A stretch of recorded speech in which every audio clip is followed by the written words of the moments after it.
So, hello everyone, this is CS Sanidya Saraf, your friend, mentor and coach for audit and law. So, आज हम लोग revise करने वाले हैं chapter 1 that is nature objective and scope of audit, right. तो अगर हम इस पर्टिकुलर चैप्टर की बात करें that is nature objective and scope of audit, again basis है ऑडिट का। बेसिस है ऑडिट का, इसके अंदर हम लोग ऑडिट के बहुत ही बेसिक चीज रिवाइज करने वाले हैं। what is the meaning of audit, what is the objective of audit, the relationship of audit with various disciplines, right। तो ऑडिट के बहुत सारी बेसिक चीजें डिस्कस करने वाले हैं और साथ ही साथ 3 स्टैंडर्ड्स ऑफ ऑडिटिंग ऐसे होंगे जिसका एप्लीकेशन आपको इस चैप्टर में दिखाई देगा, that is SA 200, SA 210 and SA 220। तो मेनली ये 3 स्टैंडर्ड्स हैं जिनका एप्लीकेशन आपको इस पर्टिकुलर चैप्टर के साथ दिखाई देगा। सो मेरे साथ इस रिवीजन वीडियो में जुड़ने से पहले जरूरी है कि आप ऐसे 200, 210, 220 इन 3 स्टैंडर्ड्स के बारे में जानते हो, इन 3 स्टैंडर्ड्स के बारे में नॉलेज रखते हो। बिकॉज हम लोग ये जो टॉपिक रिवाइज करने वाले हैं ये straightforward study material of ICAI से रिवाइज करने वाले हैं, राइट। तो we are going to revise the topic straightforward from the ICAI study material. तो ICAI स्टडी मैट के अंदर what they have done is इन लोगों ने बेसिक्स के साथ साथ ना स्टैंडर्ड्स को भी मिक्स कर रखा है। बेसिक जो कॉन्सेप्ट्स है वो भी साथ में डाल दिया और ऐसे 200, 210, 220 के कॉन्सेप्ट्स भी साथ में डाल दिए। तो हम इकट्ठा रिवाइज करेंगे एज्यूमिंग कि आपको 200, 210 एंड 220 का नॉलेज है, right. So we are going to revise in a flow as per study material. Study material के अंदर लगभग 80% ऑफ द कंटेंट अपन रिवाइज कर लेंगे चैप्टर के अंदर। मैं आपको काम की चीजें मार्क भी कराता जाऊंगा कि क्या चीजें काम की हैं, किसे आप इग्नोर कर सकते हैं एग्जाम से पहले। अगर सपोज आप स्टडी मैट से पढ़ रहे हैं, सो इन दैट वेरी सिनेरियो आपको कैसे रिवाइज करना है स्टडी मैट से। तो इन रिवीजन क्लासेस के बाद ये सारी चीजें आपके लिए आसान हो जाएंगी। आपने किसी भी पार्टिकुलर टीचर से क्लास ले रखी है, आपको रिवीजन में प्रॉब्लम बिल्कुल नहीं आएगा, बिकॉज हम लोग रिवाइज कहां से कर रहे हैं, सीधा ICAI के स्टडी मैट से कर रहे हैं। और हर टीचर ने अपना जो नोट्स ड्राफ्ट करा होता है, अपना जो नोट्स बनाया होता है, वो ICAI के स्टडी मटेरियल से ही बनाया होता है, राइट। और आपको जो मार्क्स मिलते हैं वो भी कहां से मिलते हैं, ICAI के स्टडी मटेरियल से ही मिलते हैं। सो दैट इज वाई आपने किसी भी टीचर से क्लासेस ले रखी हैं, आपको प्रॉब्लम नहीं आएगा यहाँ रिवाइज करते वक्त मेरे साथ, because we are going to revise from the study material. Again एक चीज आपको ध्यान रखना है कि this is not a complete explanatory class, right. तो आप ये अज्यूम नहीं कर सकते हो कि मैं आपको डिटेल्ड में सब कुछ पढ़ाने वाला हूं, because this is just a revision class. मेरा ऑब्जेक्टिव क्या है कि फटाफट आपको रिवाइज करा दूं, बट इतना एश्योरेंस है कि अगर आप इन रिविजनरी क्लासेस को अच्छे से देखोगे, राइट, रैदर मैं कहूंगा कि इन रिविजनरी क्लासेस को आप 2 बार देखोगे। आप पहले एक बार ऑडिट कर चुके हो और अभी आपने ये जो रिविजनरी क्लासेस है ये 2 बार देख लिया है, आपके लिए ऑडिट का सब्जेक्ट आसान हो जाएगा। हमारा ऑब्जेक्टिव होगा कि इन रिविजनरी क्लासेस के हेल्प से हम कोशिश करें कि कम से कम 5-6 घंटे में 60 से 70 मार्क्स का रिविजन कर सकें। और सिर्फ इतना ही नहीं है, मैं आपको वॉइस क्लिप भी प्रोवाइड करूंगा, राइट। रिविजनरी वीडियोस के माध्यम से हम 6 या 7 घंटे के अंदर 60-70 मार्क्स रिवाइज कर लेंगे और वॉइस क्लिप के हेल्प से लगभग 2.5-3 घंटे के अंदर हम पूरा का पूरा ऑडिट ही रिवाइज कर लेंगे। तो 6-7 घंटे के रिविजनरी वीडियो के मदद से 60-70 मार्क्स का ऑडिट हमने रिवाइज कर लिया और वॉइस क्लिप्स के मदद से 3 घंटे के अंदर हमने पूरा ऑडिट का सिलेबस रिवाइज कर लिया। यानी कि आप इन revisionary videos and audio clips को अगर वापस सुनते जाओगे तो पता चलेगा कि भैया 50 घंटे के अंदर तो ऑडिट 10 बार रिवाइज हो गया और अभी तक 50 घंटे के अंदर भी आप ऑडिट रिवाइज नहीं कर पा रहे थे, राइट। तो you way are actually struggling to revise audit even in 50 hours. Rather मैं ऐसे स्टूडेंट्स को जानता हूं कि सर 80-90 घंटे लगा दिए, ऑडिट रिवाइज नहीं हो रहा। तो भैया ऑडिट को इतना तुमको ना क्या कहते हैं उसे, पैनिक ऑडिट से क्रिएट होने की जरूरत नहीं है, ऑडिट से इतना ज्यादा डरने की जरूरत नहीं है। ऑडिट ऐसा सब्जेक्ट है कि अगर आपको सिस्टमैटिक अप्रोच आता है पढ़ने का, अगर आपको पढ़ाई करने का सही तरीका आता है, तो फर्स्ट टाइम आप जब ऑडिट पढ़ोगे ना विद द क्लासेस, मैक्सिमम 50 या 60 घंटे चाहिए, 50-60 आवर्स, और रिवीजन के लिए 20-25 घंटे चाहिए, राइट। और इन revisionary videos and audio clips को यूज करके 10-12 घंटे में पूरे ऑडिट रिवाइज कर लोगे, दावा है मेरा। और एग्जाम से पहले कम से कम 5-6 बार आप ऑडिट को क्या कर सकते हो, उससे रिवाइज कर सकते हो। और बदले में मुझे आपसे क्या चाहिए, पहली बार CA फाइनल के शेड्यूल से टाइम निकालते हुए इंटर के अंदर मैंने डिसाइड किया है कि आपको रिविजनरी वीडियोस प्रोवाइड करने वाला हूं, आपको ऑडियो क्लिप्स प्रोवाइड करने वाला हूं। तो मेरे को क्या चाहिए आपसे, what is the return gift I want? The return gift I want from you is your results. आपके रिजल्ट्स चाहिए बॉस, बहुत अच्छे रिजल्ट्स चाहिए, बहुत शानदार रिजल्ट्स चाहिए। जिस ऑडिट के अंदर हम फेल हो रहे थे, जिस ऑडिट की वजह से हम मार्क्स सिक्योर नहीं कर पा रहे थे, अब ऑडिट के अंदर हमें मार्क्स बहुत ज्यादा लाना शुरू कर देना है, ऑडिट में हमें अच्छे अच्छे मार्क्स सिक्योर करना शुरू कर देना है, राइट। एंड ये जो ऑडिट है इतना इंपॉर्टेंट सब्जेक्ट है यार कि अभी इंटर के अंदर भी आपको 100 मार्क्स का वेटेज दे रहा है और सीए फाइनल में भी 100 मार्क्स का वेटेज देगा। और अगर ऑडिट अपना फिंगर टिप्स में आ गया, ऑडिट में अगर अपना कमांड बन गया अच्छा, तो यहाँ पे ऑडिट के अंदर इंटर में 60 मार्क्स, फाइनल में 60 marks, and audit is actually going to help you clear at both the levels, right. So बहुत ही मजेदार सब्जेक्ट है, बहुत ही इंटरेस्टिंग सब्जेक्ट है। एज्यूम कर रहा हूं आप पहले कर चुके हैं, एंड साथ ही साथ मिलकर अब क्या कर रहे हैं हम लोग, रिविजनरी वीडियोस की शुरुआत कर रहे हैं। अगर आपको वीडियो अच्छा लगा हो तो लाइक करना मत भूलना यार, फ्रेंड्स के साथ शेयर करना मत भूलना, और चैनल को सब्सक्राइब करना तो बिल्कुल भी मत भूलना। So now starting with the basics, that is सबसे पहले डेफिनेशन ऑफ ऑडिट, कि आखिर ऑडिट का डेफिनेशन क्या है। ऑडिट का सिंपल मतलब क्या होता है, किसी चीज को चेक करना, किसी चीज को वेरीफाई करना, राइट। तो the simple meaning of audit is to check something. अगर हम ऑडिट की बात करें, यहां पे हम कौन सा ऑडिट के कंटेक्स्ट में बात कर रहे हैं, यहां पे मेनली हम स्टैट ऑडिट के कंटेक्स्ट में बात कर रहे हैं।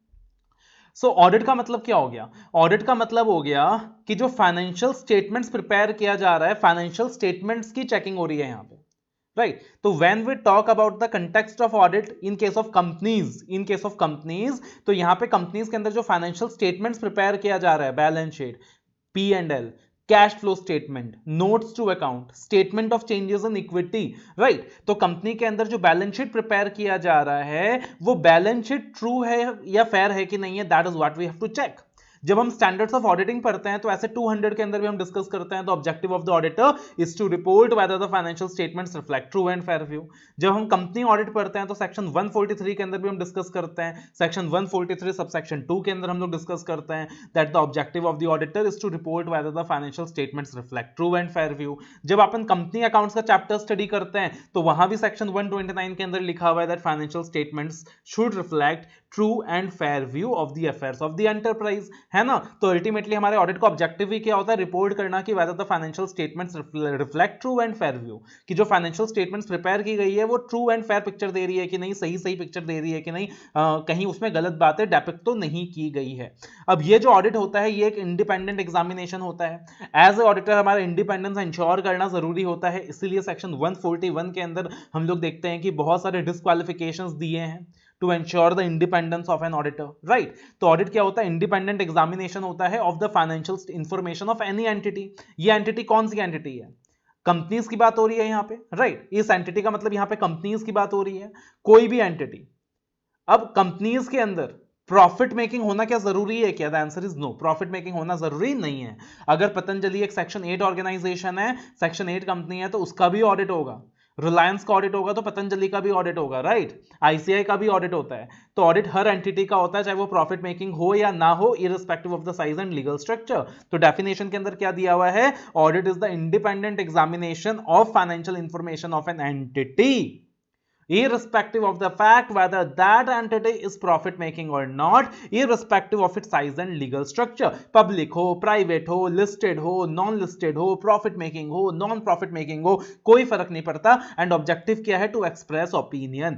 ultimately as a auditor मेरा objective क्या है, to express opinion, है ना, कि financial statements true and fair है कि नहीं है। ऐसे 200 के अंदर भी हमने वो चीज देखी है, ऐसे 700 के अंदर भी हमने वो चीज देखी है, सेक्शन 143 सब सेक्शन 2 के अंदर भी हमने वो चीज देखी है कि ultimately the objective of the auditor is to express opinion कि जो फाइनेंशियल स्टेटमेंट्स है वो सही है या नहीं है। ऑडिट के अंदर कुल मिला के मेरा काम क्या है, ऑडिट के अंदर कुल मिला के मेरा काम ये है, ये चेक करना कि जो फाइनेंशियल स्टेटमेंट्स बना है वो बुक्स ऑफ अकाउंट्स के हिसाब से बना है या नहीं बना है। हर एक एंट्री जो बुक्स ऑफ अकाउंट्स में दिखाई गई है, whether that is supported by the proper documentary evidences, जो फाइनेंशियल स्टेटमेंट्स प्रिपेयर की गई हैं वो शेड्यूल 3 के हिसाब से बनी है कि नहीं बनी, कंपनीज एक्ट के हिसाब से बनी है कि नहीं, ट्रू एंड फेयर है कि नहीं, that is the ultimate objective of audit. And जैसे कि नरेंद्र मोदी जी ने कहा था, एज ए ऑडिटर्स हम जब ऑडिट कर रहे होते हैं हम पूरे देश की सेवा कर रहे होते हैं, because ultimately we are doing the health checkup of the economy.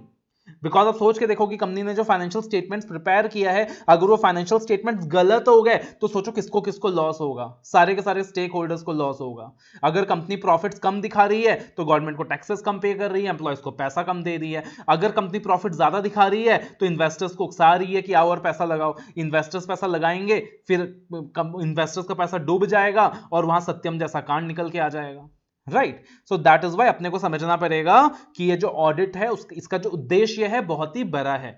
The objective of the audit is very very broad and that is why it is given in the law that only we the chartered accountants have been conferred the powers to do the audit of the companies. Because as a auditors, as chartered accountants, हम लोगों ने बहुत पढ़ाई करी है, बहुत मेहनत करी है, आर्टिकलशिप ट्रेनिंग ली है, हमने अकाउंट्स पढ़ा है, हमने टैक्स पढ़ा है, हमने लॉ पढ़ा है, हमने बहुत सारा नॉलेज इकट्ठा किया है, and that is why we are capable of doing the audit of the companies. अब आपको लग रहा होगा सर हम डेफिनेशन ऑफ ऑडिट पढ़ रहे थे, आप ये इतना सारा ज्ञान क्यों देने लग रहे हो कि भाई ऑडिट जो है किस किस के लिए इंपॉर्टेंट है ना, और ऑडिट से क्या क्या फायदा होना है, और ऑडिट के लिए एज ए चार्टर्ड अकाउंटेंट्स हमें चूज किया गया है।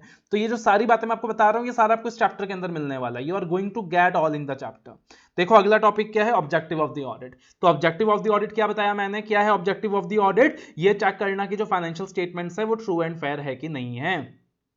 जब हम ऑब्जेक्टिव्स ऑफ ऑडिट की बात करते हैं तो हमारे दिमाग में क्या क्लिक होना चाहिए, तुरंत ऐसे 200 क्लिक होना चाहिए, that is objectives of the independent auditor, overall objectives of the independent auditor in the conduct of financial statements, in an audit of financial statements. तो ऐसे 200 के अंदर क्या देखा है हमने कि ऑडिटर का ऑब्जेक्टिव है ये रिपोर्ट करना कि फाइनेंशियल स्टेटमेंट्स ट्रू है या फेयर है, राइट, ट्रू एंड फेयर है कि नहीं है। और ऐसे 200 के अंदर हमने देखा है कि ऑडिटर क्या कर सकता है, रीजनेबल एश्योरेंस ले सकता है। ऐसे 200 के अंदर हमने शब्द यूज किया है कि ऑडिटर रीजनेबल एश्योरेंस ले सकता है, मतलब 90-95% काइंड ऑफ एश्योरेंस दे सकता है कि भाई जो फाइनेंशियल स्टेटमेंट्स है वो ट्रू एंड फेयर है। ऑडिटर एब्सोल्यूट एश्योरेंस नहीं दे सकता है, ऑडिटर एब्सोल्यूट एश्योरेंस नहीं दे सकता है। ये हमने कहां देखा है, ऐसे 200 में देखा है। ऑब्जेक्टिव ऑफ द ऑडिट के अंदर यहां स्टडी मैट में सिर्फ ऐसे 200 का जिक्र किया गया है, बट मैं आपको बता दूं 143 सबसेक्शन 2 का भी रेफरेंस आएगा, बिकॉज 143 सबसेक्शन 2 में भी ऑब्जेक्टिव ऑफ ऑडिट की बात की गई है। और साथ ही साथ यहां सेक्शन 129 का भी रेफरेंस आ सकता है, बिकॉज सेक्शन 129 में कहा गया है कि financial statement should reflect true and fair view. और उसके बाद ऐसे 200 में कहा गया है कि the objective of the auditor is to report whether the financial statement reflect true and fair view. और उसके बाद सेक्शन 143 सबसेक्शन 2 में कहा गया है that the objective of the auditor is again to report that the financial statements reflect true and fair और not. उसके बाद स्कोप ऑफ ऑडिट की बात कर रहे हैं हम। अगला जो टॉपिक है कि ऑडिट के स्कोप में क्या क्या आएगा। तो सबसे पहली चीज अगर हम स्कोप की बात करें तो स्कोप का मतलब क्या है कि एज ए ऑडिटर जब मैं ऑडिट करने जाऊंगा तो मैं ऑडिट के वक्त क्या क्या चीजें कवर करूंगा, मैं क्या क्या चीज करूंगा, मेरे दायरे में क्या क्या आएगा। तो अपने को पता होना चाहिए कि स्कोप डिसाइड कैसे होता है। एक तो स्कोप कंपनीज एक्ट के हिसाब से डिसाइड होता है, एक जो आईसीआई के प्रोनाउंसमेंट्स आते हैं, institute of chartered accountants of India जो प्रोनाउंसमेंट्स रिलीज करता है वहां स्कोप डिसाइड होता है। और एज ए ऑडिटर अपन जो टर्म्स ऑफ एंगेजमेंट एंटर करते हैं मैनेजमेंट के साथ इन ऐसे 210, तो उसके अकॉर्डिंग भी क्या होता है, स्कोप डिसाइड होता है, राइट। और नॉर्मली स्कोप के अंदर क्या क्या चीजें आती हैं, that we have to cover all the aspects of the audit, we have to cover all the aspects of the audit. जब हम all the aspects of the enterprise की बात करते हैं, that we have to cover all the enterprise, cover all the aspects of the enterprise. तो जब हम कहते हैं कि we have to cover all the aspects of the enterprise, इसके अंदर इंटरनल कंट्रोल सिस्टम भी आता है, इसके अंदर अकाउंट्स का पार्ट भी आता है, इसके अंदर रेशियो एनालिसिस भी आता है, इसके अंदर सब कुछ आता है, राइट। अगला क्वेश्चन इस पार्टिकुलर टॉपिक के ऊपर है कि ऑल एस्पेक्ट्स ऑफ एंटरप्राइज में क्या क्या आएगा। तो स्कोप की बात करें तो स्कोप के अंदर एक एंटरप्राइज के जितने भी इंपॉर्टेंट एस्पेक्ट्स हैं सब कुछ कवर्ड होने चाहिए। स्कोप के अंदर क्या कवर्ड होना चाहिए कि ऑडिटर को रीजनेबली सेटिस्फाइड होना पड़ेगा कि जो इंफॉर्मेशन फाइनेंशियल स्टेटमेंट्स में दिया गया है वो रिलायबल है कि नहीं, प्रॉपर डिस्क्लोजर हुआ है कि नहीं, प्रॉपर क्लासिफिकेशन हुआ है कि नहीं, whether the information is properly disclosed to the users of financial statement, whether the classification has been done in a proper manner। अपने स्कोप में क्या आता है, इंटरनल कंट्रोल सिस्टम को चेक करना, that is making a study and evaluating the internal control system. अपने scope में क्या आता है, वाउचिंग वेरिफिकेशन करना, बाकी ऑडिट प्रोसीजर्स परफॉर्म करना। अपने स्कोप में क्या आता है, फाइनेंशियल स्टेटमेंट्स को बुक्स ऑफ अकाउंट से कंपेयर करना कि जो बुक्स ऑफ अकाउंट्स है उस हिसाब से फाइनेंशियल स्टेटमेंट सही तरीके से बना है कि नहीं बना है। अपने स्कोप में क्या आता है कि जो जजमेंट्स मैनेजमेंट ने प्रिपेयर किया है ये चेक करना कि whether those judgments have been prepared prudently. जो जजमेंट्स मैनेजमेंट ने प्रिपेयर किया है whether those judgments have been prepared prudently. इसके बारे में हम कहां देखते हैं, ऐसे 540 के अंदर भी देखते हैं, राइट। तो अपने स्कोप के अंदर क्या क्या चीजें आ जाएंगी, अपने स्कोप के अंदर एंटरप्राइज के सारे इंपॉर्टेंट एक्सपेक्ट्स आ जाएंगे। अपने स्कोप के अंदर यह आ जाएगा कि अपने को देखना है कि जो इंफॉर्मेशन है वो रिलायबल है कि नहीं है। अपने स्कोप के अंदर आ जाएगा कि फाइनेंशियल स्टेटमेंट्स का प्रॉपर डिस्क्लोजर हुआ है कि नहीं हुआ। अपने स्कोप के अंदर इंटरनल कंट्रोल सिस्टम आ जाएगा, अपने स्कोप के अंदर वेरिफिकेशन आ जाएगा, अपने स्कोप के अंदर फाइनेंशियल स्टेटमेंट्स को अंडरलाइंग रिकॉर्ड से कंपेयर करना आ जाएगा, अपने स्कोप के अंदर जो मैनेजमेंट ने जजमेंट्स प्रिपेयर किया है उनको चेक करना आ जाएगा। एंड जो भी चीजें अपने स्कोप में आएंगी, अपने दायरे में होंगी, अपने को उसके बाहर जाके काम नहीं करना है। जो भी कंपनी लॉ में मेरे को पावर्स कन्फर की गई है, जो भी आईसीआई ने मेरे को एज ऑडिटर पावर्स दिया है, जो भी टर्म्स ऑफ एंगेजमेंट मेरा डिसाइड हुआ मैनेजमेंट के साथ, मेरे को अपने स्कोप के बाहर जाके काम नहीं करना है, अपने स्कोप के अपने दायरे के बाहर जाके काम नहीं करना है। और आगे चल के कहा गया है कि अगर मैनेजमेंट मेरे स्कोप में लिमिटेशंस लगाता है, फॉर एग्जांपल मैनेजमेंट से बुक्स ऑफ अकाउंट्स का एक्सेस मांगना, इंटरनल कंट्रोल सिस्टम चेक करना, मैनेजमेंट ने जजमेंट्स प्रिपेयर किया है कि नहीं वो सारा कुछ चेक करना, ये सब कुछ मेरे स्कोप में आता है। लेकिन कल को जब मैं मैनेजमेंट से बुक्स ऑफ अकाउंट्स का एक्सेस मांग रहा हूं, मैं इंटरनल कंट्रोल सिस्टम चेक करना चाहता हूं, मैं मुझे मैनेजमेंट से कोऑपरेशन चाहिए और मैनेजमेंट कोऑपरेट नहीं कर रहा, मैनेजमेंट मेरे स्कोप में क्या लगा रहा है, लिमिटेशन लगा रहा है, तो बोला गया है कि I will have to specify in the audit report. और वो स्पेसिफिकेशन कैसे होता है, तो ऐसे 705 के अंदर हम लोग डिस्कस करते हैं दैट अगर मैनेजमेंट मेरे स्कोप में लिमिटेशन लगा रहा है तो I will have to express a qualified और disclaimer as the case may be. अब क्वालिफिकेशन क्या है, डिस्क्लेमर क्या है, अज्यूम कर रहा हूं आप सबको पता है, आपने स्टैंडर्ड्स की वो बेसिक नॉलेज हासिल कर रखी है। तो अगर मेरे स्कोप में लिमिटेशन लगाया जा रहा है, मेरे को क्या करना पड़ेगा, ऐसे 705 के हिसाब से again I will have to disclaim the report, I will have to give a qualification. ऐसे 200 में भी कहा गया है और ऐसे 705 में भी कहा गया है। अब स्कोप के अंदर एक पॉइंट क्या था, that I have to cover all the aspects of in the enterprise. अब अगला जो क्वेश्चन है कि क्या क्या एस्पेक्ट्स कवर करोगे भैया ऑडिट के अंदर, क्या क्या एस्पेक्ट्स कवर करोगे, बहुत लॉजिकल सी चीज है। सबसे पहले मैं इंटरनल कंट्रोल सिस्टम देखूंगा, मैं अकाउंटिंग सिस्टम चेक करूंगा, मैं इंटरनल कंट्रोल सिस्टम चेक करूंगा, बिकॉज ऑडिट पढ़ते वक्त हम बार बार रिपीट करते हैं कि सबसे पहले इंटरनल कंट्रोल सिस्टम चेक करो। ऐसे 315 का एप्लीकेशन आएगा, ऐसे 315 का एप्लीकेशन आएगा, check the internal control system, assess the internal control system, on the basis of the understanding of the internal control system decide the nature, time, extent of audit procedures. ये भारी भरकम शब्द हम लोग बार बार यूज करते हैं audit पढ़ते वक्त, राइट। उसके बाद क्या करना है, अपने को देखना है कि जो सिस्टम्स एंड प्रोसीजर्स डिजाइन किया गया है वो सही है कि नहीं। अपने को बुक्स ऑफ अकाउंट्स की अरिथमेटिकल एक्यूरेसी चेक करनी है कि बुक्स ऑफ अकाउंट्स के अंदर जो अरिथमेटिकल एक्यूरेसी है वो सही है कि नहीं, सारे फिगर्स करेक्टली पोस्ट हुए हैं कि नहीं, बैलेंसेस सही तरीके से शो हो रहे हैं कि नहीं, जो भी ट्रांजैक्शंस बुक्स के अंदर दिया गया है, फाइनेंशियल स्टेटमेंट्स में दिया गया है, whether those are authenticated, whether those are verified, right. ascertaining that a proper distinction have been made between items of capital and revenue nature।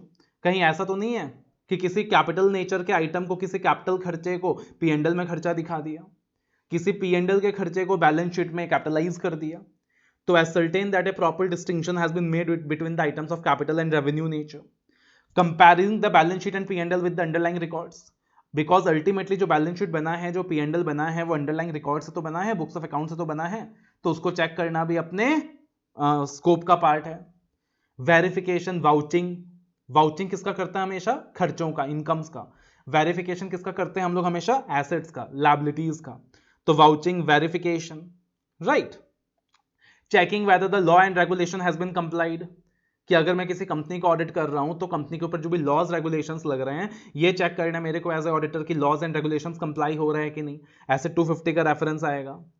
और फाइनली मेरे को क्या करना है, जिस अथॉरिटी ने मेरे को अपॉइंट किया है, शेयर होल्डर्स ने मेरे को अपॉइंट किया है, तो मेरे को शेयर होल्डर्स को रिपोर्ट करना है। अगर मैं कंपनी को ऑडिट कर रहा हूं तो मेरे को अपॉइंट कौन कर रहा है, शेयर होल्डर्स कर रहे हैं ना सेक्शन 139 के अंदर, तो मेरे को वहां पे क्या करना है, शेयर होल्डर्स को रिपोर्ट करना है। तो ये किस में आ गया, ये अपना आ गया aspects to be covered in audit के अंदर, कि मेरे को अकाउंटिंग सिस्टम भी देखना है, मेरे को इंटरनल कंट्रोल सिस्टम भी देखना है, मेरे को बुक्स ऑफ अकाउंट्स भी देखना है, फाइनेंशियल स्टेटमेंट्स भी देखना है, कैपिटल रेवेन्यू आइटम्स के बीच डिस्टिंक्शन भी करना है, ये देखना है कि जो बैलेंस शीट पीएनडल बना है वो अंडरलाइंग रिकॉर्ड से बना है कि नहीं बना, राइट। ये सारी चीजें चेक करनी है। एसेट्स का वेरिफिकेशन करना है, लायबिलिटीज का वेरिफिकेशन करना है, बैलेंस शीट चेक करना है, पीएनडल करना है, स्टैट्यूटरी लॉज एंड रेगुलेशंस का कंप्लायंसेस चेक करना है, और फाइनली क्या करना है, अपॉइंटिंग अथॉरिटीज को रिपोर्ट करना है।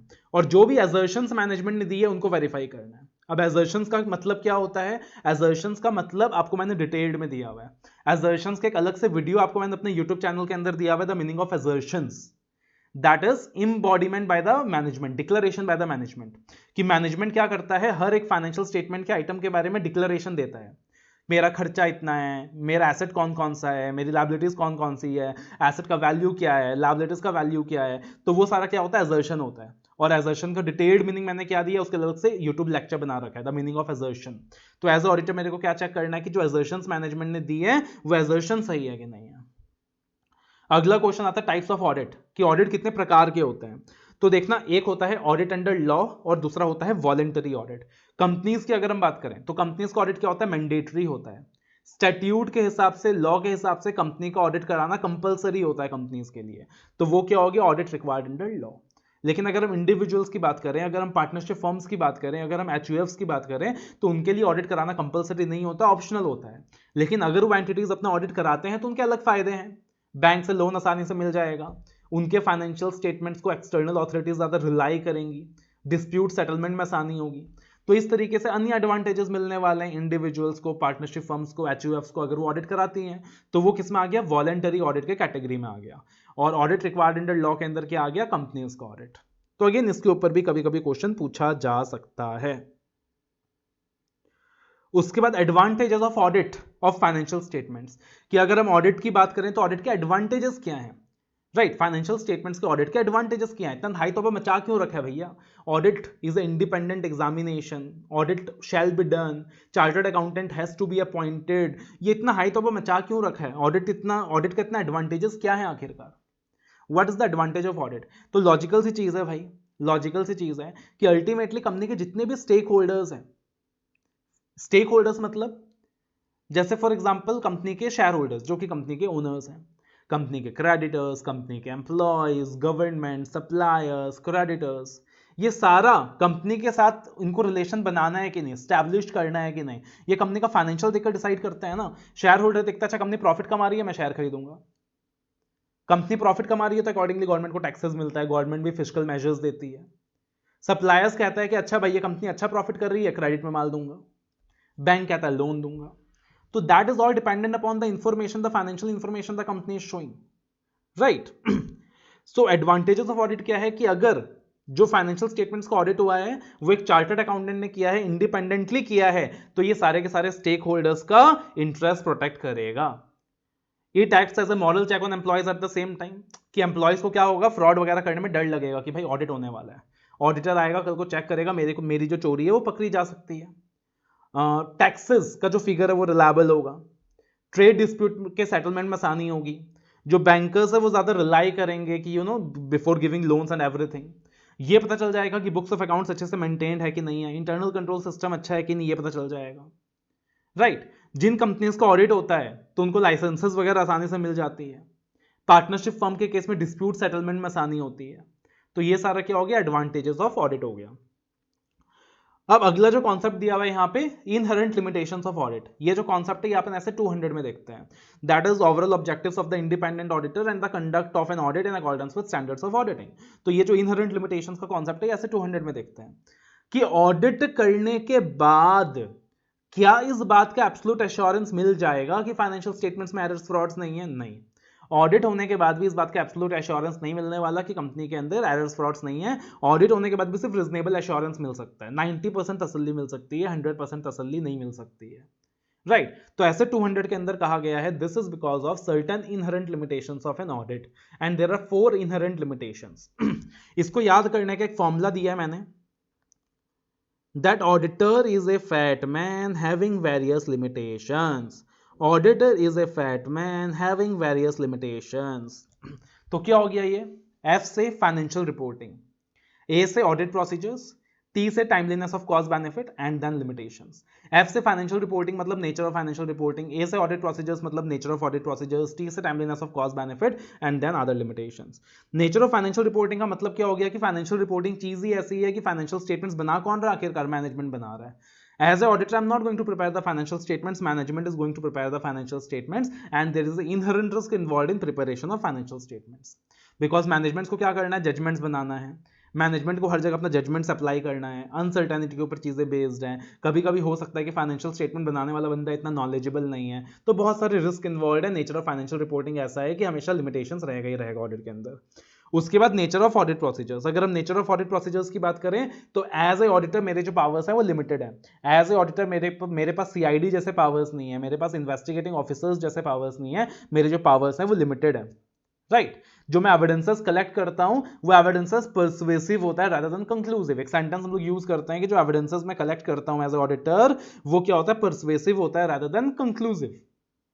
मतलब मैं पर्सुएट तो कर सकता हूं सामने वाले को कि देखो ऐसा है, बट मैं कंक्लूड नहीं कर सकता। कोर्ट ऑफ लॉ में वो चीज प्रेजेंट नहीं हो सकती। मेरे जो पावर्स हैं वो लिमिटेड है, मेरे पास इन्वेस्टिगेटिंग ऑथोरिटीज के पावर्स नहीं है, राइट, मेरे को लीगल पावर्स नहीं दिया गया है इन्वेस्टिगेटिंग ऑथोरिटीज की तरह। उसके बाद जो तीसरा लिमिटेशन दिया गया है वो दिया गया timeliness of financial reporting and the balance between benefit and cost. इसका मतलब क्या हो गया, इसका मतलब ये हो गया कि देखो time and cost is also a limitation, obviously कि टाइम नहीं है, पैसा कम मिल रहा है, but that is not a sufficient ground for the auditor to omit an alternative procedure. Time कम होना, पैसा कम मिलना, वो भी एक लिमिटेशन है, बट वो मेरे लिए सफिशिएंट ग्राउंड नहीं हो सकता। मैं ये नहीं बोल सकता कि अच्छा इस एंटिटी में मेरे ऑडिट करने के बाद भी फ्रॉड इसलिए मिल गया बिकॉज ना इन्होंने पैसा मुझे कम दिया था, मेरे पास ऑडिट करने का टाइम कम था, बोल के मैंने यहाँ डिटेल्ड चेकिंग कम करी थी, यहाँ मैंने चेकिंग नहीं करा था ज्यादा बिकॉज फीस कम मिला था, टाइम कम था। जबकि वो जो दूसरा एंटिटी है ना वहाँ फीस ज्यादा मिला था, वहाँ टाइम ज्यादा था, तो मैंने ऑडिट ज्यादा किया था, मैंने डिटेल्ड चेकिंग करी थी, तो आप ये नहीं कह सकते, right? तो matter of difficulty, time or cost involved is not in itself a valid basis for the auditor to omit an alternative procedure. And then other matters that affect the limitation of audit. For example, ultimately fraud कौन कर रहा है, management कर रहा है। Related party transactions में कौन involve है, मैनेजमेंट इन्वॉल्व है। अगर ऑडिटर को डॉक्यूमेंट ही नहीं दिया मैनेजमेंट ने तो ऑडिटर क्या उखाड़ लेगा, ऑडिटर क्या कर लेगा। तो इस तरीके से काफी सारे लिमिटेशंस हो सकता है, कुल मिला के 4 लिमिटेशंस है ऐसे 200 के अंदर दिया हुआ है, inherent limitations of an audit, right. अब उसी को एक्सप्लेन किया हुआ है, उसी के इलस्ट्रेशंस दिए हुए हैं ऐसे 200 के ऊपर ये कॉन्सेप्ट बेस्ड है। अगला जो क्वेश्चन है, relationship of auditing with other disciplines, कि ऑडिट का बाकी डिसिप्लिन्स के साथ, बाकी सब्जेक्ट्स के साथ क्या क्या रिश्ता है, कौन कौन से सब्जेक्ट्स के साथ रिश्ता है। बहुत ही सिंपल है यार, सीपीटी यानी फाउंडेशन के सारे सब्जेक्ट्स याद कर लो, इंटर के सारे सब्जेक्ट्स याद कर लो। कौन कौन सा सब्जेक्ट पढ़ा था सीपीटी में, फाउंडेशन में अकाउंट्स पढ़ा था, लॉ पढ़ा था, राइट, और कौन सा पढ़ा था, मैथ्स पढ़ा था सर। फिर अब इंटर में क्या पढ़ रहे हो भाई, इंटर के अंदर सब हम आईटी पढ़ रहे हैं सर, हम स्ट्रैटेजिक मैनेजमेंट पढ़ रहे हैं, हम कॉस्टिंग पढ़ रहे हैं, हम डायरेक्ट टैक्स पढ़ रहे हैं, हम इनडायरेक्ट टैक्स पढ़ रहे हैं, ये सारा कुछ पढ़ रहे हैं, लॉ पढ़ रहे हैं, है ना। अच्छा सर फाउंडेशन में इकोनॉमिक्स भी पढ़ा था। अब देखना जो जो सब्जेक्ट्स का आपने नाम लिया ना, हर किसी का ऑडिट के साथ रिश्ता है। ऑडिटिंग एंड अकाउंटिंग का एक रिश्ता है, ऑडिट एंड लॉ का एक रिश्ता है, ऑडिट एंड इकोनॉमिक्स का एक रिश्ता है, auditing and statistics and mathematics का एक रिश्ता है, ऑडिटिंग एंड डाटा प्रोसेसिंग का रिश्ता है, ऑडिटिंग एंड फाइनेंशियल मैनेजमेंट का रिश्ता है, ऑडिटिंग एंड कॉस्टिंग का रिश्ता है यानी प्रोडक्शन का रिश्ता है। तो हर किसी के साथ ऑडिटिंग का रिश्ता है, जैसे ऑडिटिंग एंड अकाउंटिंग। तो auditing and accounting are closely related with each other. Ultimately जहां अकाउंटिंग खत्म होती है वहीं ऑडिटिंग शुरू होता है, जहां अकाउंटिंग खत्म होती है वहीं ऑडिटिंग शुरू होता है। And the auditor, it naturally calls on the part of the auditor to have a thorough and sound knowledge of general accepted accounting principles. Auditor के पास जनरली एक्सेप्टेड अकाउंटिंग प्रिंसिपल्स के अच्छे नॉलेज होने ही चाहिए।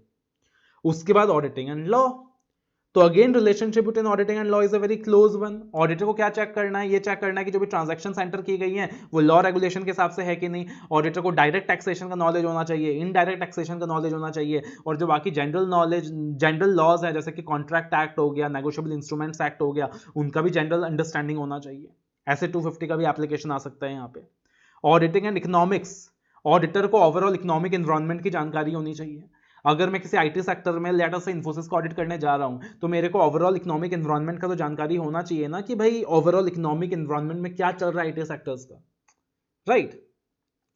सो I need to have the understanding of the overall economic environment. उसके बाद auditing and behavioural science, आप इसको इंपॉर्टेंट मार्क कर सकते हो, ऑडिटिंग एंड बिहेवियरल साइंस। तो ऑडिटिंग एंड बिहेवियरल साइंस क्या हो गया, यहाँ पे फाइनेंशियल मैटर्स की बात नहीं हो रही, नॉन फाइनेंशियल मैटर्स की बात हो रही है। मेरे को ह्यूमन बींग्स का बिहेवियर जज करना भी आना चाहिए, बिकॉज अल्टीमेटली एक फाइनेंशियल ऑडिटर का काम चलो होता है कि to deal with figures, financial auditor का जो काम होता है to deal with figures. But अगर हम एक इंटरनल ऑडिटर की बात करें, अगर हम एक मैनेजमेंट ऑडिटर की बात करें, तो उनको पीपल के साथ भी डील करना पड़ता है, लोगों के साथ भी डील करना पड़ता है। अल्टीमेटली अगर जो ऑर्गेनाइजेशन में काम करने वाले लोग हैं वो गलत हैं, उनका जो एथिक्स है वो गलत है, अगर वो फ्रॉड वगैरह में इन्वॉल्व हैं तो कंट्रोल भी अच्छा नहीं होगा और ऑर्गेनाइजेशन के साथ सारी चीजें गलत होंगी। Ultimately it is the human beings who are responsible for designing the internal control system in the organization, है ना। तो एज ए ऑडिटर मेरे को बिहेवियरल साइंस का भी नॉलेज होना चाहिए, मेरे को ये समझ आना चाहिए ये बंदा कॉम्पिटेंट है कि नहीं, ये बंदा हॉनेस्ट है कि नहीं है। उसके बाद auditing and science and mathematics, तो अगर साइंस एंड मैथमेटिक्स की बात करें तो ऑडिटिंग का साइंस एंड मैथमेटिक्स के, स्टैटिस्टिक्स एंड मैथमेटिक्स के साथ भी रिश्ता है, राइट। अगर हम ऑडिट सैंपलिंग की बात करें तो वो तो पूरा स्टैटिस्टिक्स के ऊपर ही बेस्ड है ना। जब हम इन्वेंट्री का वेरिफिकेशन करते हैं तब भी मैथ्स का टेक्निक यूज होता है, तो हर जगह मैथ्स का एप्लीकेशन दिखाई देता है। ऑडिटिंग एंड डाटा प्रोसेसिंग, आप आजकल आपको पता है कि ज्यादातर एंटिटीज क्या कर रही है, आईटी यूज कर रही है, और ऑडिट करते वक्त अपने को भी आईटी टूल्स का पता होना चाहिए। So that is why we have in our syllabus audit in an automated environment.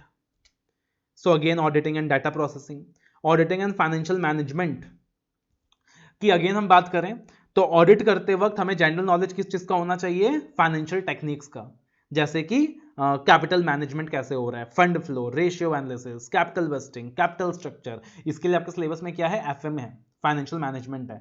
तो फाइनेंशियल मैनेजमेंट के अंदर जितने भी चैप्टर्स है ना, आप सारे चैप्टर्स का नाम डाल सकते हो यहाँ पे, that auditor is suppose to have the knowledge of capital vesting, capital structure, ratio analysis, blah blah blah. Auditing and production कि अगेन ऑडिटर को प्रोडक्शन का भी नॉलेज होना चाहिए, प्रोडक्शन के टर्मिनोलॉजी का भी ज्यादा लेवल से नॉलेज होना चाहिए। फॉर एग्जांपल जो प्रोडक्शन हो रहा है, तो प्रोडक्शन जब हो रही है, सो इन दैट वेरी सिचुएशन कौन से बाई प्रोडक्ट्स यूज हो रहे हैं, कौन से रॉ प्रोडक्ट्स यूज हो रहे हैं, किस तरीके से फाइनल आउटपुट निकल के आ रहा है। कभी कभी काफी सारे एम्प्लॉयज को क्या होता है कि जो पेमेंट दिया जाता है, जो इंसेंटिव दिया जाता है, वो प्रोडक्शन के बेसिस में दिया जाता है। तो अपने को पता होना चाहिए कि वो जो प्रोडक्शन का फिगर कैलकुलेट हो रहा है वो वहां पे कैसे कैलकुलेट हो रहा है। तो यहाँ पे क्या आ गया, ऑडिटिंग एंड प्रोडक्शन। तो हमारा क्वेश्चन क्या था, relationship of auditing with other disciplines. तो अगेन एक मेन क्वेश्चन आ सकता है, relationship of auditing with other disciplines, या फिर किसी पार्टिकुलर टॉपिक को एक्सप्लेन करने के लिए बोला जा सकता है कि ऑडिटर का बिहेवियरल साइंस के साथ क्या रिलेशन है, ऑडिटिंग का बिहेवियरल साइंस के साथ क्या रिलेशन है, कमेंट। तो अकॉर्डिंगली किसी भी तरीके से आपसे क्वेश्चन पूछा जा सकता है। उसके बाद यहाँ पे ऑडिटिंग एंड एश्योरेंस बोर्ड के रोल के बारे में कुछ बात की जा रही है, ज्यादा रेलिवेंट नहीं है, स्टैंडर्ड्स ऑफ ऑडिटिंग के अंदर में ये चीजें कवर करता हूँ, राइट। तो अभी यहाँ पे कवर नहीं कर रहा है, यहाँ पे इग्नोर कर रहा हूँ फिलहाल इस चीज को। उसके बाद अगला जो टॉपिक मिलता है आपको काम का, क्वालिटीज ऑफ ऑडिटर, कि एज ए ऑडिटर क्वालिटीज क्या होनी चाहिए। तो देखो यार, क्वालिटीज को आप दो कैटेगरीज में डिवाइड कर सकते हो, एक सब्जेक्ट मैटर का नॉलेज, एक पर्सनल नॉलेज। एक सब्जेक्ट मैटर, एक पर्सनल। अगर मैं सब्जेक्ट मैटर की बात करूं तो आपको जितना सब्जेक्ट पढ़ाया जा रहा है ना, आप सारे सब्जेक्ट का नाम डाल सकते हो। Companies act, accountancy, finance, taxation, economics, जितने भी अलग अलग डिसिप्लिन पढ़ा था ना, सबका नाम मिल जाएगा इस पैराग्राफ में। और दूसरा पर्सनल क्वालिटीज, जैसे हम लोग ऐसे 200 में भी देखते हैं, objectivity, integrity, right, then professional scepticism, then basic fundamental qualities जो हर सक्सेसफुल लीडर में होनी चाहिए, जैसे कि गुड टेम्परामेंट, अगर ऑडिटर अपना टेम्परामेंट खो बैठेगा तो काम नहीं कर पाएगा। पेशेंस, राइट, पेशेंस होना, रिलायबिलिटी, हॉनेस्टी। तो इन क्वालिटीज को आप दो कैटेगरीज में डिवाइड कर सकते हो, personal qualities and subject related qualities. आपको यही सारा दिखाई देगा यहाँ पे। The qualities according to Dicksee are be tactful, situation को टैक्ट करना, हैंडल करना, caution, firmness, good temper, integrity, discretion, industry, judgement, patience, reliability, right. उसके बाद अगर हम बात करें सब्जेक्ट वाइज, तो companies act, taxation, computer information system, economics, बहुत सिंपल है। उसके बाद elements of a system of quality control, तो ये ऐसे 220 का पार्ट हो गया, ये ऐसे 220 का पार्ट हो गया।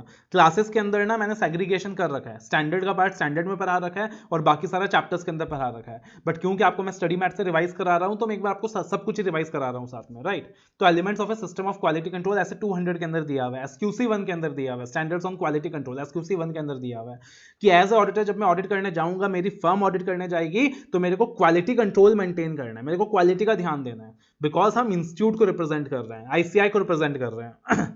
तो क्वालिटी कंट्रोल को स्टैब्लिश करने के लिए फर्म की कुछ पॉलिसीज होनी चाहिए, जो कि एसक्यूसी में दिया हुआ है, जैसे कि there should be leadership responsibilities for the quality within the firm, कि एक लीडरशिप, एक क्या करना पड़ेगा, लीडर अपॉइंट करना पड़ेगा।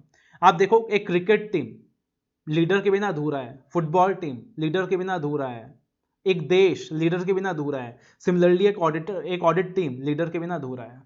तो लीडरशिप रिस्पॉन्सिबिलिटीज असाइन करना पड़ेगा। एथिकल रिक्वायरमेंट्स, हर किसी ऑडिटर को कसम खाना होगा कि हम एथिकल रिक्वायरमेंट्स को फॉलो करेंगे, objectivity, integrity, professional care, competence, due care, वो सारा। Acceptance and continuation of client relationship, तो अगेन एक ये पॉइंट देखते हैं हम ऐसे 220 के अंदर, एसक्यूसी 1 के अंदर, क्वालिटी कंट्रोल को इंश्योर करने के लिए acceptance and continuation of client relationship. जो भी ऑडिट एक्सेप्ट कर रहे हो, सोच समझ के एक्सेप्ट करो, क्वालिटी दे पाओगे कि नहीं, और हर साल असेस करो कि whether you can continue the audit in future basis. उसके बाद ह्यूमन रिसोर्सेज, अल्टीमेटली ऑडिट कौन करने वाला है, आपका स्टाफ करने वाला है, राइट। तो आपके जो ह्यूमन रिसोर्सेज है वो प्रॉपर होने चाहिए, आपने जिन ह्यूमन रिसोर्सेज को हायर कर रखा है वो अच्छे होने चाहिए, आपने उनको ट्रेनिंग प्रॉपर दे रखी होनी चाहिए। एंगेजमेंट परफॉर्मेंस, पूरे एंगेजमेंट परफॉर्मेंस को मॉनिटर करने के लिए एक एंगेजमेंट पार्टनर होना चाहिए, और फाइनली प्रॉपर मॉनिटरिंग होनी चाहिए। तो ये सारा कुछ क्वालिटी कंट्रोल का रिक्वायरमेंट है जो ऐसे 220 के अंदर हम लोग देखते हैं, राइट। उसके बाद leadership responsibilities for quality of audit को डिस्क्राइब किया हुआ है कि जो लीडर अपॉइंट किया जाएगा एंगेजमेंट के क्वालिटी कंट्रोल को इंश्योर करने के लिए, वो overall quality of audit engagement के लिए रिस्पॉन्सिबल होगा। वो क्या होगा सर? ओवरऑल ऑडिट एंगेजमेंट के क्वालिटी के लिए रिस्पॉन्सिबल होगा। उसको देखना रहेगा कि जो भी ऑडिट हो रहा है वो प्रोफेशनल स्टैंडर्ड्स के हिसाब से हो रहा है कि नहीं, लीगल रिक्वायरमेंट के हिसाब से हो रहा है कि नहीं, क्वालिटी कंट्रोल पॉलिसीज के हिसाब से हो रहा है कि नहीं हो रहा, क्वालिटी का ध्यान रखा जा रहा है कि नहीं, वो सारा उस बंदे को ध्यान रखना पड़ेगा। फिर एथिकल रिक्वायरमेंट्स क्या क्या होती हैं? जैसे हमने बोला कि एथिकल रिक्वायरमेंट्स का ध्यान रखो क्वालिटी कंट्रोल के लिए, तो एथिकल रिक्वायरमेंट्स क्या होती हैं? ऐसे 200 के अंदर हम 5 फंडामेंटल प्रिंसिपल्स पढ़ने वाले हैं एथिकल रिक्वायरमेंट्स को पूरा करने के लिए। तो उन्हीं 5 प्रिंसिपल्स का जिक्र किया गया है, right. Integrity, objectivity, professional competence, confidentiality and professional behaviour, जिसको याद करने का एक तरीका भी हम देखते हैं, एक निमोनिक भी देखते हैं ऐसे के अंदर, right. That is integrity, objectivity, professional competence, confidentiality, professional behaviour. Integrity का ध्यान रखना है, कॉन्फिडेंशियलिटी का ध्यान रखना है, कॉम्पिटेंट रहना है, अपने को प्रॉपर नॉलेज होना चाहिए, राइट। अगर हम इंडिपेंडेंस की बात करें कि ऑडिटर शुड बी इंडिपेंडेंट, तो इंडिपेंडेंस माइंड में भी होनी चाहिए और इंडिपेंडेंस अपीयरेंस में भी होना चाहिए, मतलब दिखना चाहिए इंडिपेंडेंट है। फॉर एग्जाम्पल, जो कंपनी का डायरेक्टर है उसे का भाई को ऑडिटर बना दिया, तो अपीयरेंस में नहीं दिख रहा ना कि इंडिपेंडेंट है, दिखना चाहिए कि हाँ भाई इंडिपेंडेंट है, कोई रिश्तेदार नहीं है, कोई सगा नहीं है जो ऑडिटर अपॉइंट हुआ है। तो सेक्शन 141 के अंदर आप डिस्क्वालिफिकेशंस देखते हो to ensure independence in appearance, but at the same time independence should be in mind. पता चला एक थर्ड पार्टी को ऑडिटर बनाया जो किसी तरीके से कंपनी के डायरेक्टर से रिलेटेड नहीं है, बट कहीं ना कहीं कोई थ्रेट है, कहीं ना कहीं कोई थ्रेट है, कोई पुराना फैमिली रिलेशन है कंपनी के साथ, कोई पुराना दोस्ताना है कंपनी के साथ, राइट। जो कंपनी का डायरेक्टर है उसकी गर्लफ्रेंड को ऑडिटर बना दिया, तो एज सच रिलेटिव के डेफिनेशन में तो नहीं आता, बट वहां पे इंडिपेंडेंस एंश्योर नहीं हो पा रहा। तो इंडिपेंडेंस माइंड में भी होना चाहिए, इंडिपेंडेंस अपीयरेंस में भी दिखना चाहिए, दोनों चीजें हैं। उसके बाद इंडिपेंडेंस ऑफ ऑडिटर को और समझाया हुआ है, जैसे कि मैंने आपको बताया कि इंडिपेंडेंस माइंड में भी होनी चाहिए और इंडिपेंडेंस अपीयरेंस में भी होनी चाहिए, right. Independence should be in mind. अगर मैं सीएस आनिद्र सराफ किसी कंपनी में ऑडिटर अपॉइंट हो रहा हूं तो अल्टीमेटली इंडिपेंडेंस मेरे माइंड में होनी चाहिए, मेरा माइंड एकदम सेट होना चाहिए, बॉस मेरे को इंटीग्रिटी के साथ काम करना है, ऑब्जेक्टिविटी के साथ काम करना है, अनबायस्ड मैनर में काम करना है, बट इंडिपेंडेंस अपीयरेंस में भी होनी चाहिए। फॉर एग्जाम्पल लेट अस से कंपनी का डायरेक्टर का जो सगा भाई है उसको ऑडिटर बना दिया, लेकिन वो माइंड से पूरा इंडिपेंडेंट है एकदम। होता है ना कभी कभी कि ठीक है यार सगा भाई है तो क्या हुआ, अच्छे से ऑडिट करूंगा, ईमानदारी से ऑडिट करूंगा, लेकिन फिर भी वो ऑडिटर नहीं बन सकता बिकॉज वो इंडिपेंडेंस माइंड से तो है बट अपीयरेंस से नहीं है। तो इंडिपेंडेंस माइंड से भी होना चाहिए और इंडिपेंडेंस अपीयरेंस में भी होना चाहिए, माइंड से भी होनी चाहिए और सारे रिजनेबल पर्सन को दिखना भी चाहिए कि हाँ भाई इंडिपेंडेंस है, तो दोनों चीजें होनी चाहिए। उसके बाद यहाँ पे कुछ थ्रेट्स टू इंडिपेंडेंस दिया हुआ है कि ऑडिटर का जो इंडिपेंडेंस है ना वो बहुत क्रुशियल है, बिकॉज अल्टीमेटली अगर ऑडिटर का वहां पे इंडिपेंडेंस कॉम्प्रोमाइज हो गया ना तो ऑडिटर का जो बेसिक पर्पस है वही डिफीट हो जाएगा। इसलिए सेक्शन 141 के अंदर काफी सारे डिस्क्वालिफिकेशंस दिए हैं, राइट। कंपनी ऑडिट के अंदर काफी सारा रेस्ट्रिक्शन दिया गया जगह जगह ताकि ऑडिटर के इंडिपेंडेंस को इंश्योर किया जा सके। बट इंडिपेंडेंस के अंदर 5 थ्रेट्स है ऑडिटर के। एक है सेल्फ इंटरेस्ट थ्रेट, एक है सेल्फ रिव्यू थ्रेट, एक है एडवोकेसी थ्रेट, एक है फैमिलियरिटी थ्रेट और एक है इंटिमिडेशन थ्रेट। तो ना इंडिपेंडेंस का ना यहाँ पे 5 थ्रेट है। एक क्या हो गया? Self interest threat. Self interest का मतलब क्या हो गया कि मेरा ना क्लाइंट में कोई इंटरेस्ट है, मेरा क्या है क्लाइंट में कोई इंटरेस्ट है, हो सकता है मेरा कोई क्लोज बिजनेस रिलेशनशिप है, मेरा बिजनेस है जो मेरी वाइफ हैंडल करती है और क्लाइंट जो है वो मोटा कस्टमर है मेरे बिजनेस का, तो वहां पे क्या है मेरा सेल्फ इंटरेस्ट थ्रेट है, there is a self interest threat. मैं क्लाइंट को लोन दिलाने का भी काम करता हूं, वहां पे मेरा कॉन्टिजेंसी फीस इन्वॉल्व है, क्लाइंट से जो मेरे को फीस मिलता है वो बहुत मोटा फीस मिलता है। फॉर एग्जांपल मेरे वैसे तो 50 क्लाइंट्स हैं बट 50 क्लाइंट से टोटल टर्नओवर आता है मेरा 2 करोड़ रुपए, बट एक ऐसा क्लाइंट है जिससे अकेला टर्नओवर आता है 1 करोड़ रुपए, तो मैं उस क्लाइंट पे बहुत ज्यादा हेवली डिपेंडेंट हूँ फीस के मामले में। तो क्या हो गया? मेरा सेल्फ इंटरेस्ट थ्रेट अराइज हो गया कि यहाँ पे वो मेरे इंडिपेंडेंस को कॉम्प्रोमाइज कर सकता है। उसके बाद होता है सेल्फ रिव्यू थ्रेट।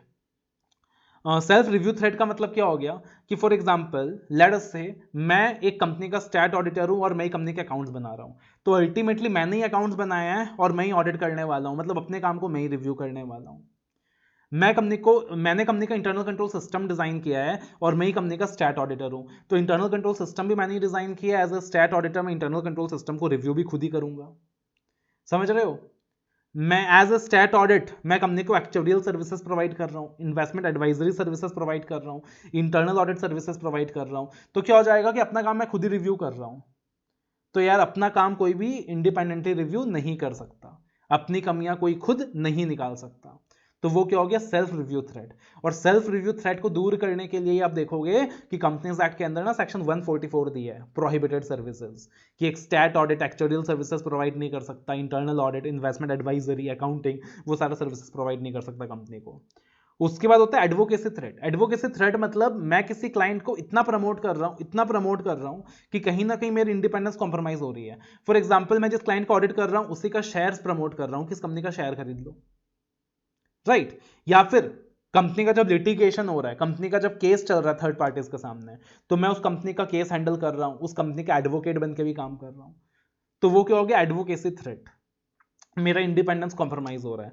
और उसके बाद आता है फैमिलियरिटी थ्रेट। फैमिलियरिटी थ्रेट मतलब मेरा क्लाइंट के साथ बहुत ज्यादा क्लोज रिलेशन है, बहुत ज्यादा क्लोज रिलेशन है, close friends, close family relations, husband and wife, right? तो मेरा क्या बहुत ज्यादा क्लोज रिलेशन है क्लाइंट के साथ, तो उसकी वजह से भी क्या हो जाएगा? थ्रेट अराइज हो जाएगा। बिकॉज अगर मेरा इतना ज्यादा क्लोज रिलेशन है, क्लोज रिलेटिव है, फॉर्मर पार्टनर है, फॉर्मर डायरेक्टर है कंपनी का, राइट? क्लाइंट मेरी बहुत खातिरदारी करता है, 5 स्टार्स में स्टे, मोटे मोटे गिफ्ट्स, ये सारा कुछ मुझे मिलता है क्लाइंट से, तो जिसकी वजह से मेरा बहुत फैमिलियर रिलेशन है क्लाइंट के साथ, तो जल्दी से मैं कोई नेगेटिव ओपिनियन एक्सप्रेस नहीं कर पाऊंगा, वो भी एक थ्रेट है।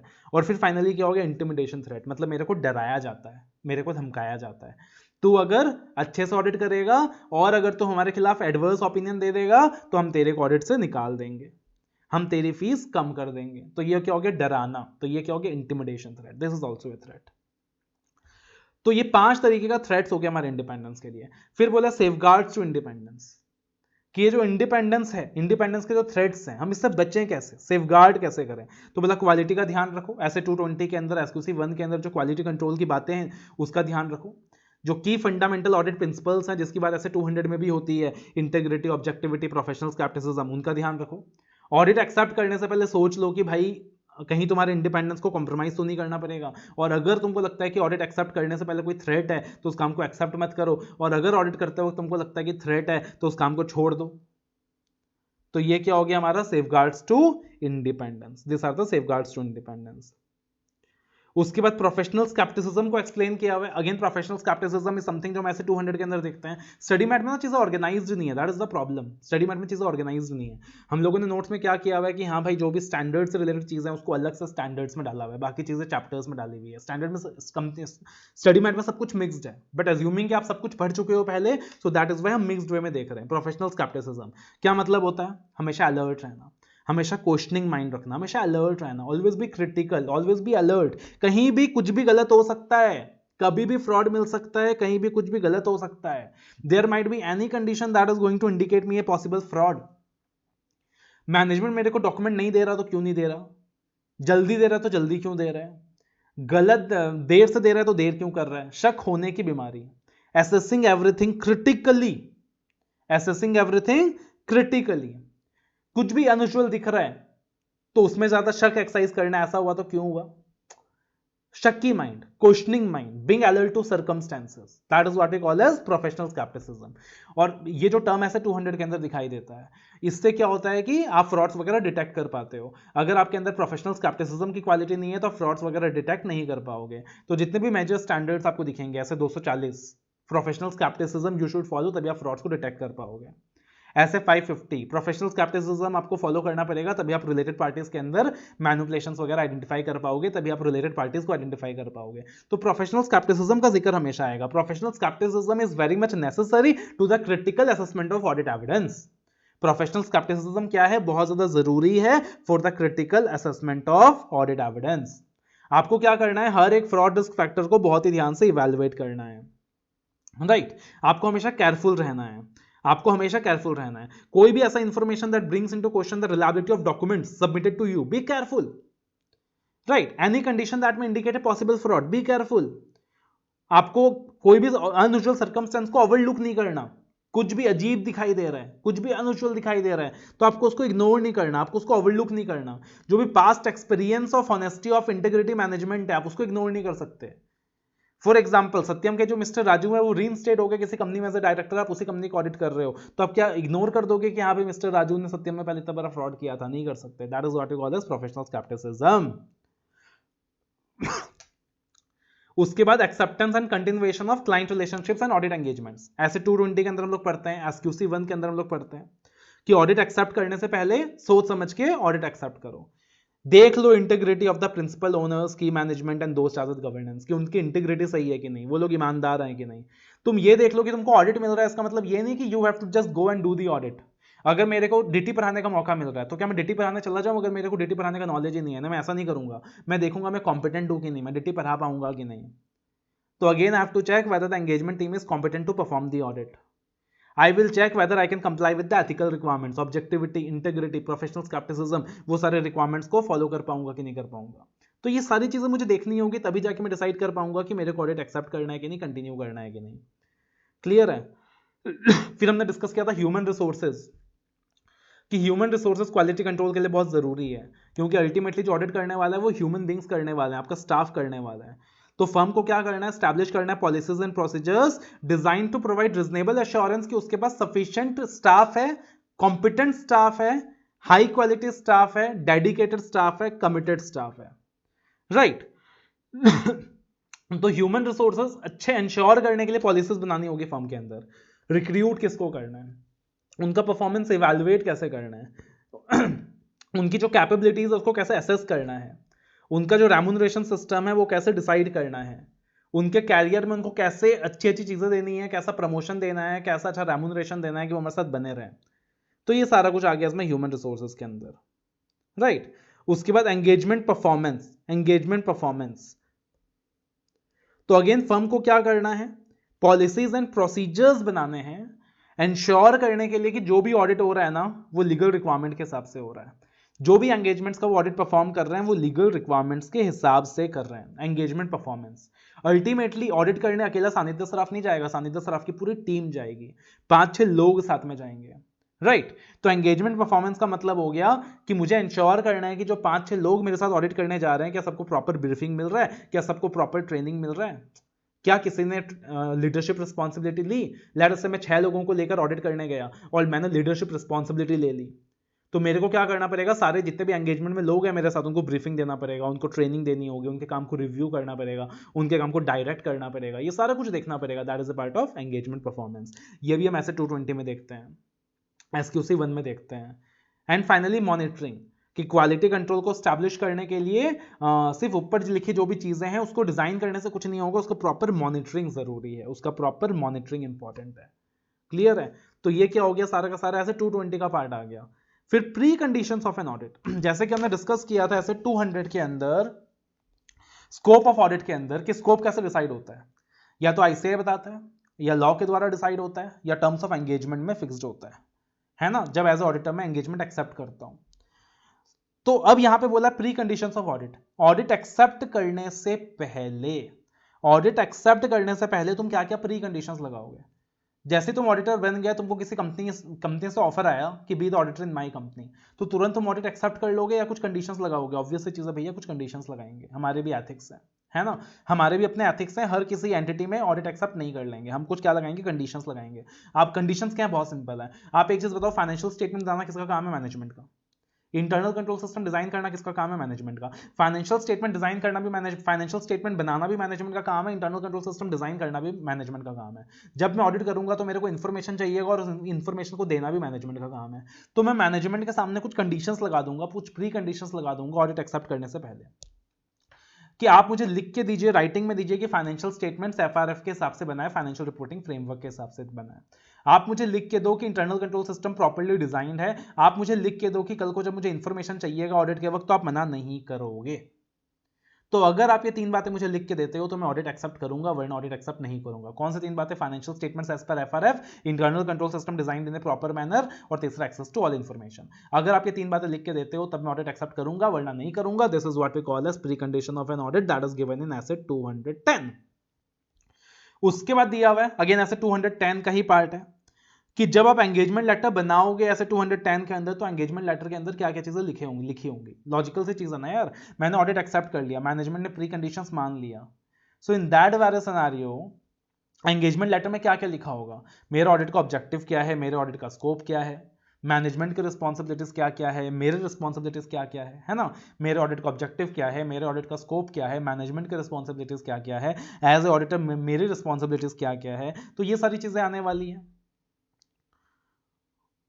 उसके बाद अगेन एक इंपॉर्टेंट क्वेश्चन बनता है, ऐसे 210 का ही है, चैप्टर 1 में दिया हुआ है कि एक बार मैंने एंगेजमेंट लेटर एंटर कर लिया, राइट, एक बार मैंने एंगेजमेंट लेटर एंटर कर लिया as a auditor, objective scope जो भी था डिसाइड कर लिया, तो कब कब टर्म्स ऑफ एंगेजमेंट रिवाइज हो सकती हैं, कब कब एंगेजमेंट लेटर रिवाइज हो सकता है in case of recurring audit, कब कब एंगेजमेंट लेटर रिवाइज हो सकता है।